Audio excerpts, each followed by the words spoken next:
নমস্কার, উৎসব প্রীতি চ্যানেলের নতুন একটি পর্বে তোমাদের সবাইকে স্বাগত জানিয়ে আবার একটি নতুন দিনের সকালে হাজির হয়ে গেলাম। তো আশা করছি তোমরা প্রত্যেকে খুব ভালো আছো আর আমরাও বেশ ভালো আছি। তো সকলকে জানাই শুভ সকাল। তো আজকে হচ্ছে সোমবার, ফেব্রুয়ারির 10 তারিখ। আজকে থেকে মাধ্যমিক পরীক্ষা শুরু। তো আমার ছেলে এবছর মাধ্যমিক পরীক্ষা দেবে, তো ও আজকে মাধ্যমিক পরীক্ষা দিতে যাবে আর কি। তো আজকে থেকেই স্টার্ট হচ্ছে। আজকে হচ্ছে বেঙ্গলি।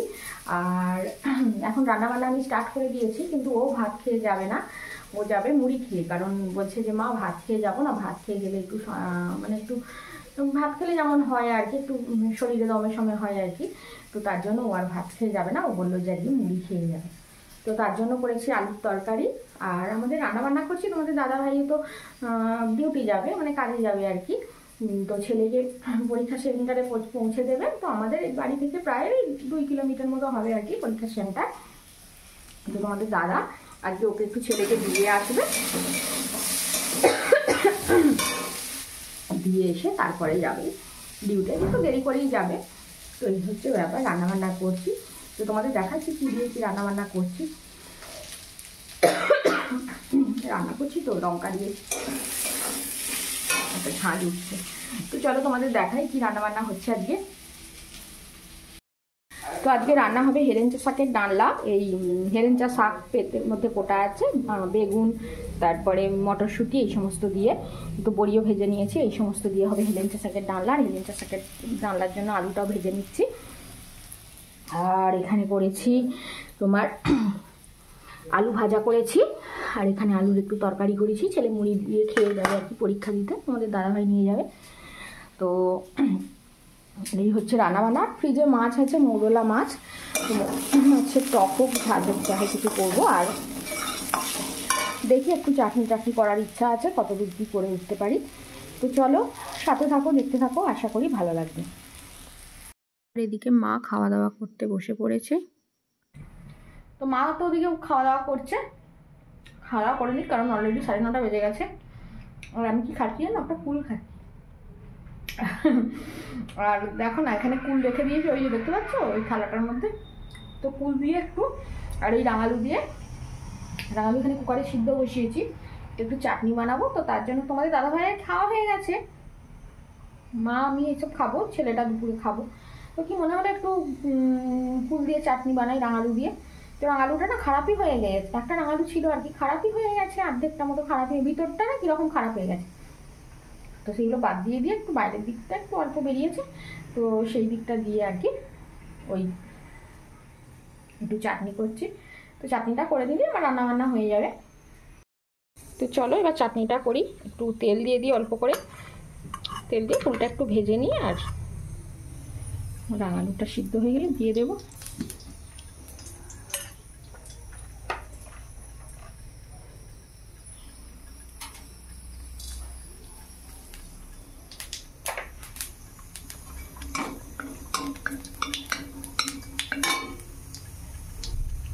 পাঁচফোড়নই দিই আমি চাটনিতে, বেশ পাঁচফোড়নটা দিলে না একটা বেশ সুন্দর ফ্লেভার আসে, ভালো লাগে। আর কুলগুলো না মিষ্টি আছে, তোমাদের দাদাভাই কিনে এনেছিল, কুলগুলোর একটু মিষ্টি আছে। আবার পাশের বাড়ি কাকিমাও দুটো কুল দিয়েছে, সেগুলোও আছে রোদ্দুরে দেয়া। আর এখন চলে আসলাম ছাদে। তো আমার একটা শাড়ি, সায়া, ব্লাউজ এগুলো ছিল আর কি, যেগুলো বাসি, তো সেগুলো আর ধুয়ে দিইনি। আজকে একটু ভালোভাবে গরম জল দিয়ে কেচে ধুয়ে শুকনো দিতে আসলাম আর কি ছাদে। তো তারপর এবার নিচে চলে যাব, নিচেও কাজ আছে।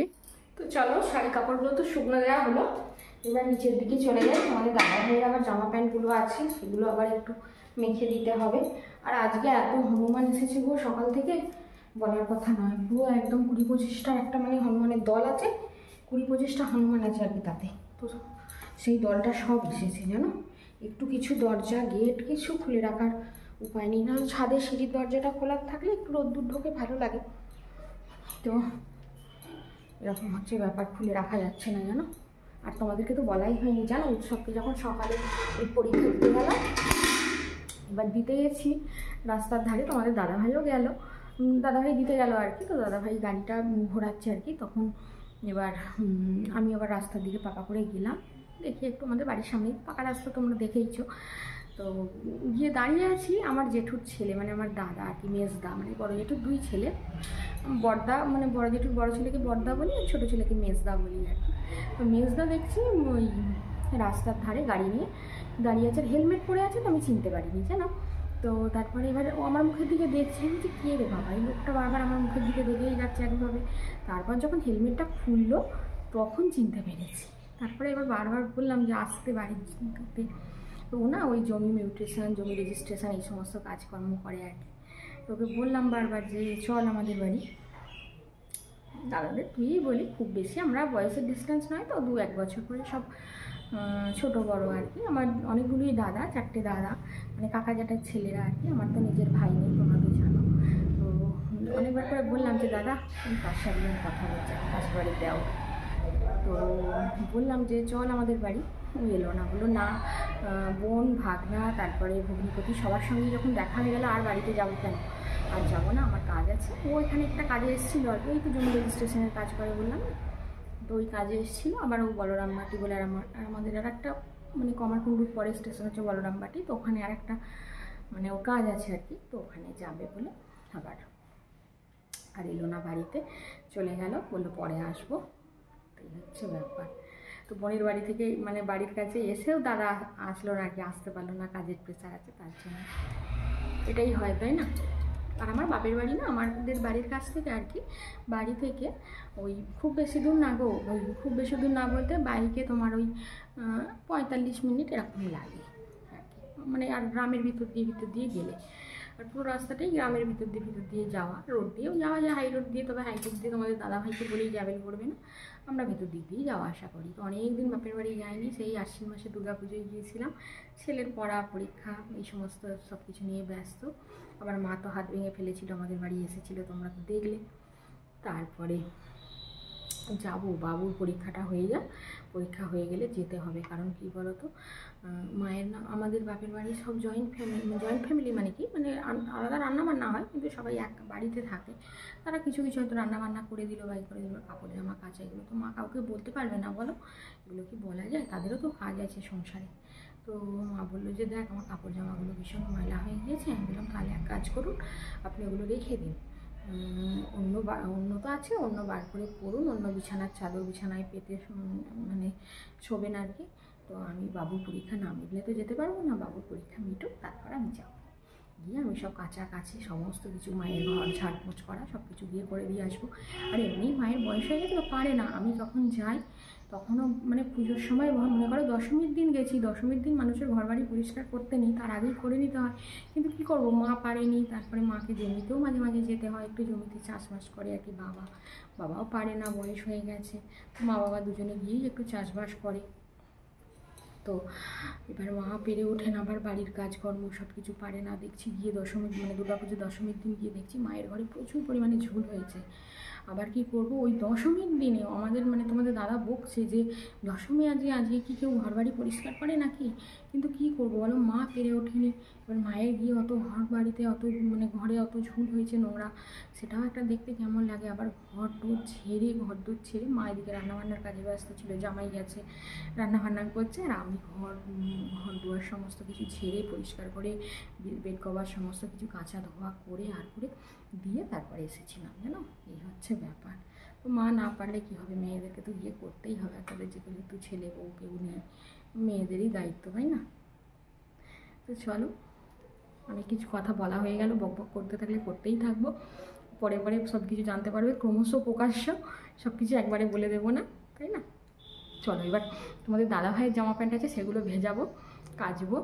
তো ঘর বারান্দা এখন মুছবো, রান্নাঘর মুছবো, সব কাজই বাকি। তো শুধুমাত্র এই থালা বাসনগুলি মাজা হয়েছে, আমার শাড়িটা একটু কেচে শুকনো দিয়ে আসলাম।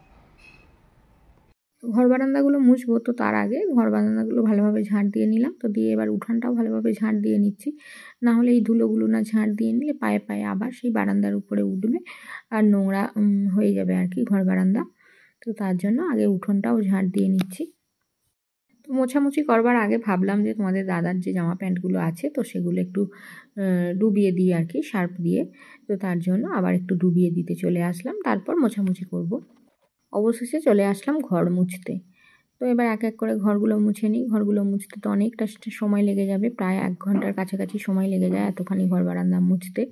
তো সবটা তো আর ভিডিও করে দেখানো সম্ভব নয়, তো কিছুটা তোমাদের দেখালাম আর কি, তাও প্রচুর পরিমাণে স্পিড দিয়ে, না হলে তোমাদের ঘর মোছা দেখতেই সারাদিন লেগে যাবে। কিছুটা কাজকর্ম সেরে নিয়ে এখন বসলাম মুড়ি নিয়ে খেতে আর কি। তো সকাল থেকে খাওয়া হয়নি, আর একটু বেলা করেই খেলাম, অসুবিধা কিছু নেই, কারণ ছেলে গেছে পরীক্ষা দিতে, ও আসলে তারপর খেতে খেতে আর কি 2:30টা বেজে যাবে, তো তার আগে মুড়ি হজম হয়ে যাবে। ফ্রেন্ডস, এখন সময় হচ্ছে দুপুর 1:30, আর এখন স্নান টান করে মাকে খেতে দিয়ে এখন ছাদে আসলাম। তো ছাদে এক বালতি তোমাদের দাদাভাইয়ের কাপড় জামা কেচেছি আর কি, তো সেগুলো এবার শুকনো দেবো। আর একটু বসে পড়লাম, এই দেখছো ছেলের এখানে মক টেস্টের খাতাগুলো আছে, 3rd মকের খাতাগুলো, তো একটু বসে বসে দেখবো আর কি। দেখা হয়নি, ও আমাকে বলেছিল যে মা তুমি এখন দেখতে হবে না, ও মক টেস্টের খাতায় ভালো নাম্বার পেলেও আমার ও নাম্বার কোনো কাজে লাগবে না, খারাপ নাম্বার পেলেও কাজে লাগবে না। তো সবেতেই মানে বাংলায় পেয়েছে 90% আর কি, তারপর সবেতেই পেয়েছে তোমার 94, 95, 96% নাম্বার পেয়েছে মক 3 খাতাগুলো, দেখছি আর কি। আর ও আসলে তারপর আমরা দুজনে একসঙ্গে খাবো আর কি, মা ছেলে, কারণ ছেলেও তো পরীক্ষা দিতে গেছে, ও তো কিছু খেয়ে যায়নি, মানে মুড়ি খেয়ে গেছে আর কি, আর ভাত খেয়ে যায়নি। আর কি বলতো, একটা এক্সাইটমেন্ট আমার মধ্যেও তো কাজ করছে, কাজকর্ম করছি, কিন্তু ব্যাক অফ দ্য মাইন্ড সবসময় ওর পরীক্ষাটা ঠিকঠাক দিচ্ছে তো, ঠিকঠাক লিখতে পারছে তো, এটা সবসময় মনে হচ্ছে আমার। তো মা হলে যা হয় এটা তো সব মায়েরই হয়, তাই না? আর সব থেকে বড় কথা কি বলতো, সারা বছর প্রচুর পরিমাণে ও পরিশ্রম করেছে, প্রচুর পরিমাণে খেটেছে পড়াশোনার জন্য, প্রচুর কষ্ট আমার ছেলে করতে পারে, ও পড়াশোনার জন্য কোনো রকম কোনো কম্প্রোমাইজও করে না, যে পড়াশোনা বলে মা আমি এই করবো ওই করবো সেই করবো, পড়াশোনা মানে ছেড়ে এইসব করবো ওইসব একদমই নয়। পড়াশোনা আগে, সব কিছুর আগে হচ্ছে পড়াশোনা, তারপর অন্য কিছু। ছোটো থেকেই এই জিনিসটা আর কি ওর মধ্যে, আমাকে ওকে পড়ার কথা কোনোদিন বলতেই হয় না, ও নিজে, আমি বরং বারণ করি মাঝে মাঝে, বাবু আর পড়তে হবে না, এবার একটু টিভি দেখো, বাবু আর পড়তে হবে না, এবার একটু খেলে এসো, এরকমটা বলি মাঝে মাঝে। তো চলো, এবার ঈশ্বরের হাত, ও তো যথাযোগ্য কষ্ট করেছে, বাকিটা হচ্ছে ঈশ্বরের ওপর নির্ভর করছে। ঈশ্বর চাইলে তবেই সব কিছু ঠিকঠাক হবে, আর ঈশ্বর না চাইলে কোনো কিছুই সম্ভব নয়, এই হচ্ছে ব্যাপার। আমি ঠাকুরকে ডাকছি, বসে বসে বাড়িতে কাজকর্ম করছি, আর মনে মনে মাঝে মাঝে ডাকছি আমার ভোলা মহেশ্বরকে, যে ঠাকুর ও যেন একটু ঠিকঠাকভাবে লিখতে পারে, ঠিকঠাকভাবে প্রশ্নপত্র যেন কমনও পায়, কারণ ও তো প্রচুর খেটেছে সারা বছর, এই হচ্ছে ব্যাপার। তো চলো, এবার জামা কাপড়গুলো শুকনো দিয়ে দিই। আর দুপুরে এই ঘরটা একটু শুয়েছিলাম আর কি, দুপুরে না বলতে গেলে বিকেলই হয়ে গিয়েছিল, 4টে নাগাদ একটু এই ঘরটায়, উপরের এই ঘরটা একটু শুয়েছিলাম আর কি। তো এমন সময় দেখছি হনুমানের কিচিরমিচির শব্দ কানে আসছে, তো তখন বেরিয়ে এসে দেখছি এই কাণ্ড। আর আজকে সারাদিন হনুমানগুলো এত অত্যাচার করছে বলার কথা নয়, যার বারান্দা তারপরে রান্নাঘর যেখানে যা খোলা পাচ্ছে সেখানে গিয়ে ঢুকে পড়ছে আর কি। তো ঢুকে মানে কৌটো টৌটো সমস্ত কিছু বের করে নিয়ে আসছে, এই পাশের বাড়ির একজনদের বিস্কুটের কৌটো বের করে নিয়ে এসেছিলো। তো যাই হোক, এখন আবার সন্ধ্যা টন্ধা দিয়ে কাপড় জামা গুছাতে যাচ্ছি, এমন সময় তোমাদের দাদাভাই বাড়ি আসলো। তো সঙ্গে একটা গিফট এনেছে, এই ঘড়িটা আর কি, দেখতেই পাচ্ছ। তো এই ঘড়িটা তোমাদের দাদাভাই যেখানে কাজ করে, যে কোম্পানিতে, ওখানে একজন সাপ্লায়ার আর কি এই ঘড়িটা গিফট করেছে। তো অনেককেই দিয়েছে আর কি, তো তোমাদের দাদাভাইকেও দিয়েছে। তো গিফট দেখা হলো, এবার চলে আসলাম আবার আমার নিজের কাজে, কাপড় জামা গুছাতে আর কি। তো এক এক করে কাপড় জামাগুলো গুছিয়ে নিই, তারপরে আবার রাতের খাবার দাবার করতে হবে, থালা বাসনগুলো এখনও গুছানো হয়নি, তো সেগুলো গুছাতে হবে। তো এক এক করে কাজকর্ম করতে করতেই সময় কেটে যাবে। তো চলো একে একে গুছিয়ে নিই। তো জামা কাপড় শেষমেশ গুছানো হলো, এবার চুলটা বেঁধে নিয়ে রান্নাঘরের দিকে চলে যাবো আর কি। ঘরের কাজকর্ম করে এসে আবার খাবার দাবারও তৈরি করে নিলাম। এখানে করেছি বিনস, আলু, পেঁয়াজ, ফুলকপি, এই সমস্ত দিয়ে একটা ভাজা করেছি, আর কিছুটা সন্দেশ ছিল, ওটা ছেলে খাবে আর কি। আর এখানে রান্নাঘরেও আবার কিছু তরকারি আছে, তো এগুলো বেগুন ভাজা আছে, আলু ভাজা আছে, রুটি আছে। তো এগুলো সবই এবার নিয়ে মানে বারান্দায় নিয়ে চলে যাব আর কি, কারণ এখানে আছে প্রচুর পরিমাণে ইঁদুর। তো ইঁদুরে সব খাবার দাবার নষ্ট করে দেবে, আমরা কিছুই খেতে পারবো না। তো রুটি তরকারি আমার হয়ে গেল, তো এবার ওভারে সব নিয়ে চলে যাব। সবজি ভাজাটা খালি নিয়ে যাওয়া হয়েছে, এবার রুটি তরকারি সব কিছু নিয়ে চলে যাবো, কারণ রান্নাঘরে আছে প্রচুর ইঁদুর। আর ইঁদুরের জ্বালায় আর অস্থির, জানো, ইঁদুরটাকে একেবারেই মানে করা যাচ্ছে না, কেউ ধরা যাচ্ছে না খাঁচায়, তো যার জন্য ইঁদুরে খুব উৎপাত করে এই রান্নাঘরে। আর আজকে ছিল ছেলের বেঙ্গলি পরীক্ষাও খুব ভালো দিয়েছে, তোমাদের জানানো হয়নি, এখন জানিয়ে দিলাম। তো পরীক্ষা ছেলে খুব ভালোই দিয়েছে, মোটামুটি সব কমনই এসেছিলো। এবার দেখা যাক, বাকিটা ঈশ্বরের হাতে। তো কালকে আছে ইংলিশ, পড়াশোনা করছে। আর এখন সময় হচ্ছে 9:05। এবার একটু পরে খাওয়া দাওয়া হবে, 9:30টার দিকে খাওয়া দাওয়া হবে আর কি। এখন পড়াশোনা করছে, পড়ুক। তো মা খেয়ে নেবে সকাল করে, কারণ মা তাড়াতাড়ি একটু খেয়ে নেয়, ছেলে পড়াশোনা করে, তো আমরা একটু দেরি করেই খাই, এই হচ্ছে ব্যাপার। তো চলো আজকে তাহলে ভিডিওটা এখানেই এন্ড করছি। তো তোমরা সবাই খুব ভালো থেকো, সুস্থ থেকো, সাবধানে থেকো। আর ভিডিওটা যদি ভালো লেগে থাকে তাহলে অবশ্যই লাইক দিয়ে সাবস্ক্রাইব করে শেয়ার করো, আর ভালো লাগলে কমেন্ট করে জানাতে পারো। আজকের মতো আসছি, নমস্কার, শুভরাত্রি।